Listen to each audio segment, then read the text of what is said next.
Good morning. मैं Madhuri Singh, HOD political science, महिला college, Dalmia Nagar. आज मैं बताने जा रही हूँ Plato's ideal state according to syllabus BA part 3 6th paper.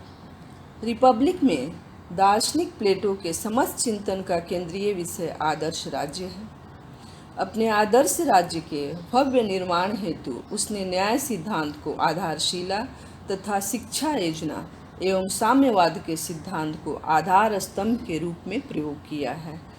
आदर्श राज्य की बागडोर वह ऐसे दार्शनिक शासकों के हाथों में सौंपता है जिनमें सुंदर आत्मा के सभी गुण होते हैं, अर्थात वे सर्वज्ञ, विवेकशील और सर्वदृष्टा तथा परम सत्य के गुणों से युक्त शासक होते हैं। प्लेटो एक ऐसे आदर्श राज्य की रचना करना चाहता था जो पूर्ण रूपेण आदर्श मॉडल हो, अर्थात उसकी रचना, उसकी दृढ़ता, उसके सौंदर्य एवं उसकी आदर्शवादिता से वह कहीं भी किसी प्रकार की त्रुटि नहीं रखना चाहता था। आदर्श की आदर्श हेतु उपासना ही रिपब्लिक में उसके चिंतन का एकमात्र लक्ष्य था। उसको इस बात की विशेष चिंता नहीं थी कि उसके द्वारा चित्रित आदर्श राज्य व्यवहारिक भी है अथवा नहीं। उसने स्वीकार भी किया है कि वह नगर यानी आदर्श राज्य शब्दों में निर्मित है, क्योंकि वह मेरे विचार से यह पृथ्वी पर कहीं भी नहीं है। इसने राजनीतिक जीवन को आदर्श बनाने अथवा राज्य का आदर्श मॉडल निर्मित करने की इसकी इतनी तीव्र लालसा थी कि इसे व्यवहारिक बनाने के लिए इसमें किंचित मात्र भी संशोधन करने को वह तैयार नहीं था। अब मैं बताने जा रही हूँ प्लेटो के राज्य में व्यक्ति और राज्य का संबंध। अपने आदर्श राज्य के निर्माण का प्रारंभ प्लेटो ने व्यक्ति तथा राज्य के पारस्परिक संबंधों की प्रकृति पर विचार करते हुए किया है। उसके अनुसार राज्य तथा व्यक्ति दो पर्यायवाची शब्द हैं। राज्य व्यक्ति के विराट रूप की अभिव्यक्ति है। प्लेटो का मत था कि राज्य वृक्षों या चट्टानों से पैदा नहीं होते, उन व्यक्तियों के चरित्र से निर्मित होते हैं जो उनमें रहते हैं। प्लेटो को राज्य की चेतना में तथा व्यक्ति की चेतना में एकता का आभास हुआ है। राज्य तथा व्यक्ति में उसे एक नैतिक समानता अथवा नैतिक एकता का भी आभास हुआ है। उसने यह भी स्वीकार किया है कि व्यक्ति और राज्य में न तो केवल उद्देश्यों में अंतर है और न ही उनके हितों में ही किसी प्रकार का विरोधाभास है। उसके अनुसार अच्छे जीवन की प्राप्ति ही राज्य तथा व्यक्ति के जीवन का महानतम उद्देश्य है।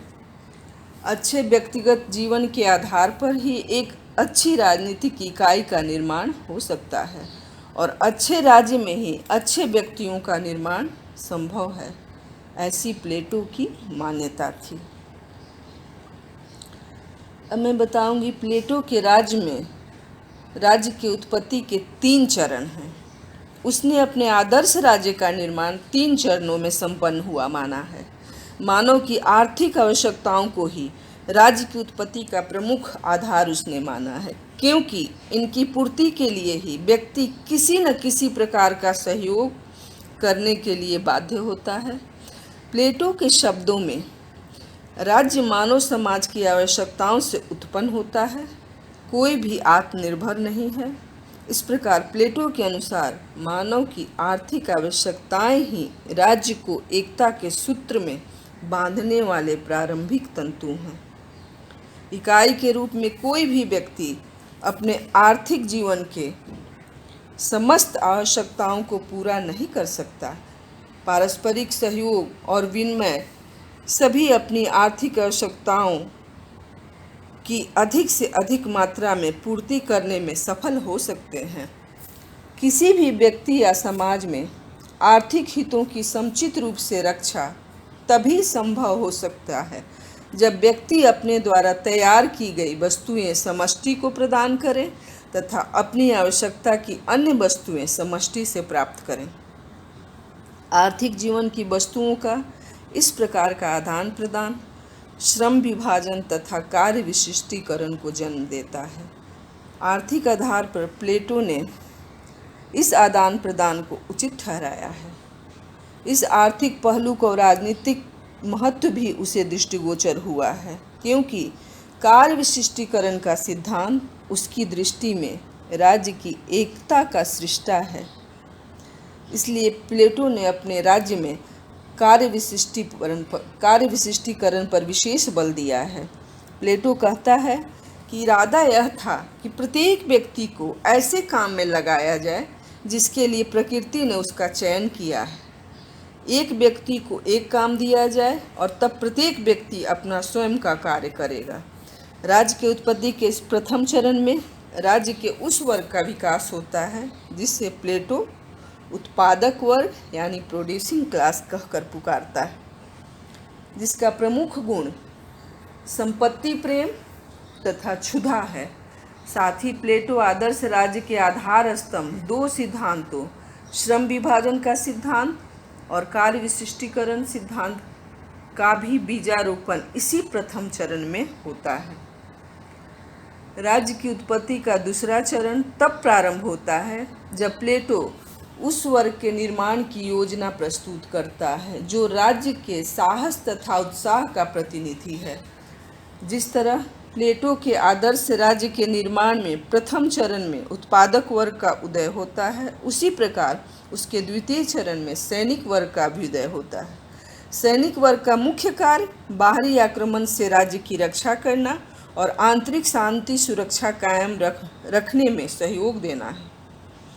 आदर्श राज्य में सैनिक वर्ग का प्रमुख कार्य रक्षात्मक है, आक्रामक नहीं। प्लेटो ने उसकी तुलना रखवाली करने वाले कुत्तों वॉच डॉग से की है। चेतना और साहस उनके मुख्य गुण होते हैं।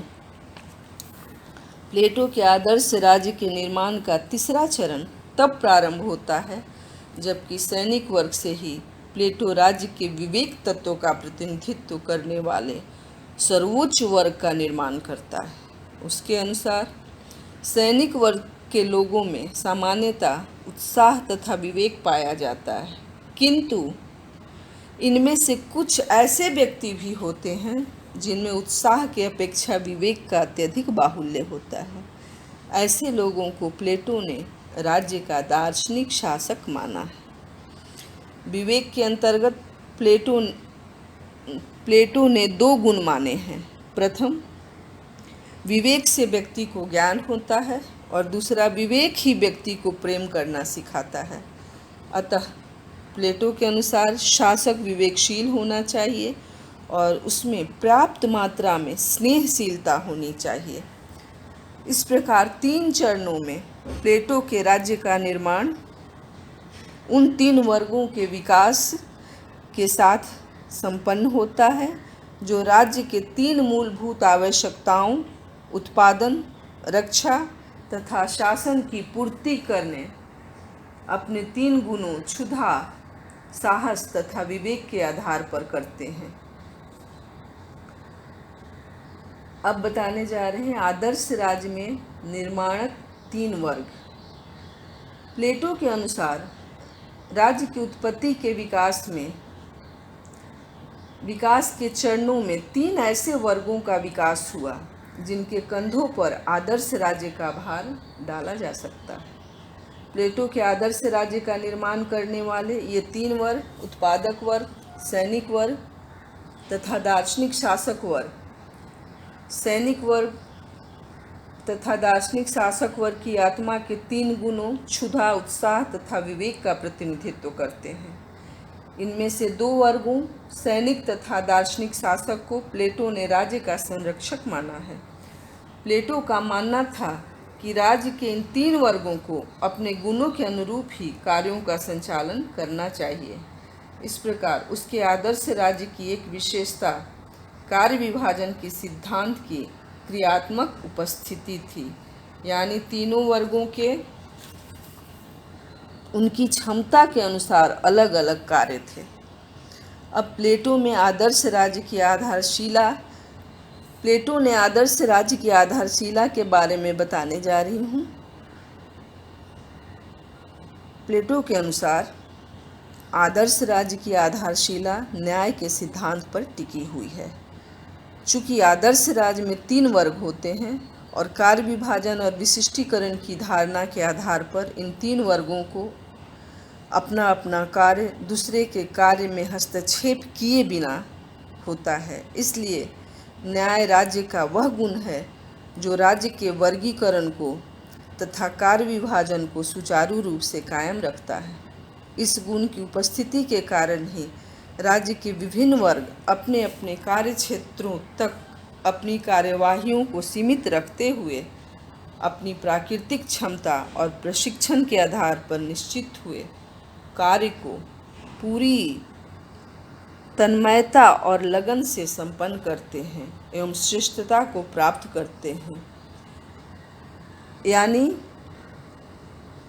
इस आधारशिला से न्याय सिद्धांत से स्पष्ट है कि प्लेटो का मतलब है कि न्याय वो चीज़ है, प्लेटो के आदर्श राज्य में न्याय को बताता है कि सभी व्यक्ति अपने अपने कार्यों को बिना दूसरे के कार्यों में हस्तक्षेप किए बिना जिम्मेवारी पूर्वक करें, यही न्याय है।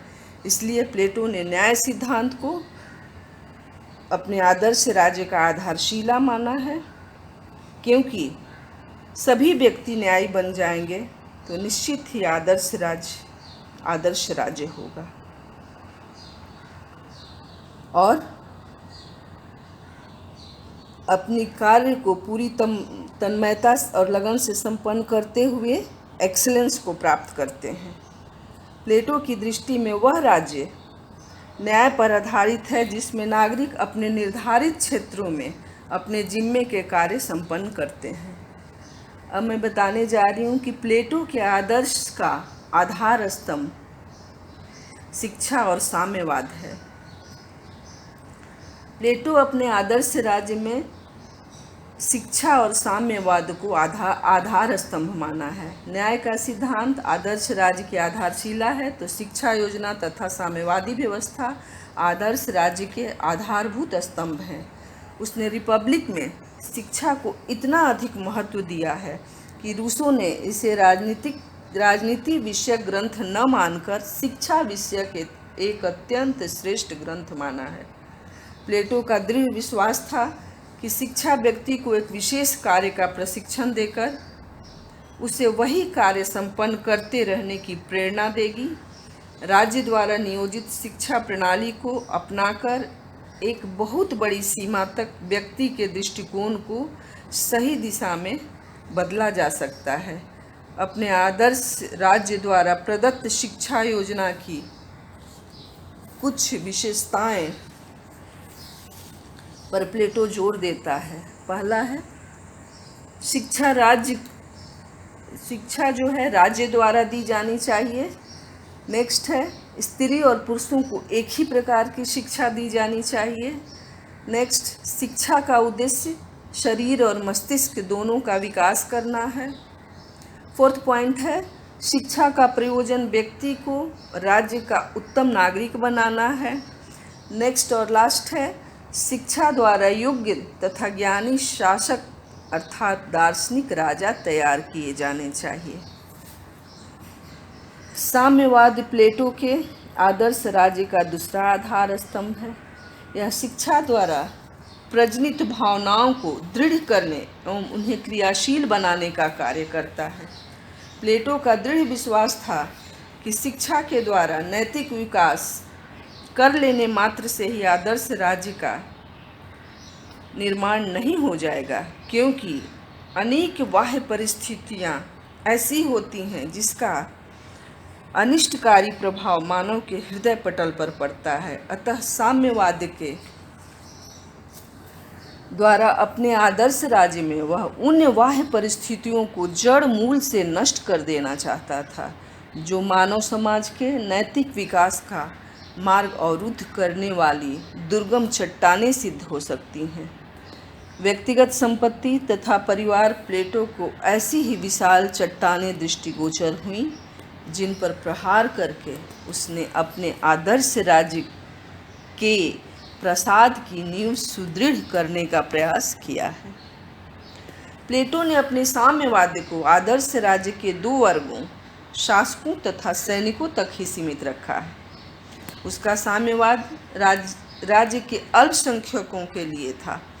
अपने व्यक्तिगत संपत्ति तथा अपने पारिवारिक जीवन की आहुति राज्य के दार्शनिक शासक वर्ग तथा सैनिक वर्ग को ही देनी थी, और उन्हें भी इसलिए देनी थी कि प्लेटो के आदर्श राज्य का सफल निर्माण उनकी कार्यकुशलता, क्षमता, स्वार्थहीनता तथा राज्य के प्रति उनकी आस्था पर ही आधारित था। प्लेटो की योजना में संरक्षक वर्ग के पास न तो संपत्ति होती है, न ही परिवार। उनकी सेवाओं के बदले राज्य उनकी आर्थिक आवश्यकताओं, भोजन, निवास, वस्त्र आदि का सामूहिक रूप से प्रबंध करता है। आदर्श राज्य में प्लेटो राज्य की राजनीतिक शक्ति तथा आर्थिक शक्ति का एक ही हाथों में आ जाना किसी भी प्रकार से उचित नहीं समझता है।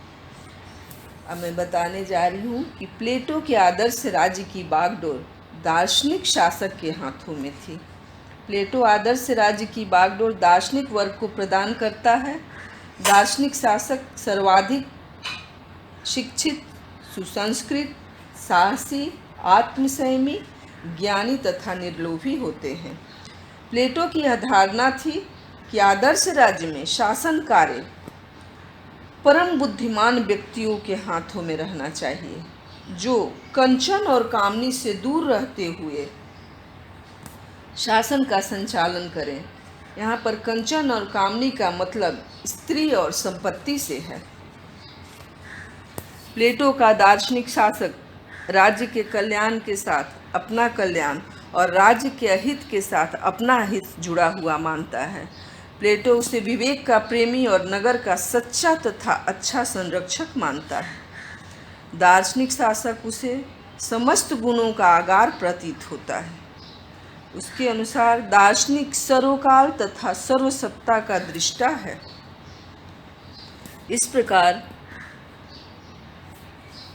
इस प्रकार के सर्वज्ञाता, सर्वदिष्टा, विवेकशील तथा ममत्वशील दार्शनिक शासक को प्लेटो आदर्श राज्य की बागडोर निर्बाध रूप से सौंप देना चाहता है। उसका मानना था कि इस श्रेष्ठ मल्लाह के नेतृत्व में आदर्श राज्य की नौका आंधी और तूफान के झंझावतों से बचती हुई अपनी मंजिल तक अवश्य ही पहुंच जाएगी। प्लेटो को बिल्कुल स्वीकार नहीं था कि इस दार्शनिक शासक के कार्य में किंचित मात्र भी व्यवधान उपस्थित किया जाए। इस महान शक्तिमान द्वारा शासित आदर्श राज्य में प्लेटो ने कानून को भी स्थान नहीं दिया है।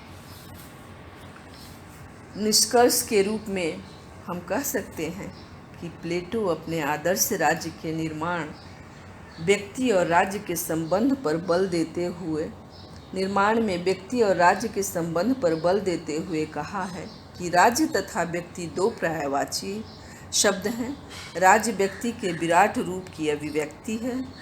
उसके राज्य का निर्माण 3 चरणों में हुआ है। प्रथम चरण में राज्य के उस वर्ग का विकास होता है जिसे प्लेटो उत्पादक वर्ग कहकर पुकारता है।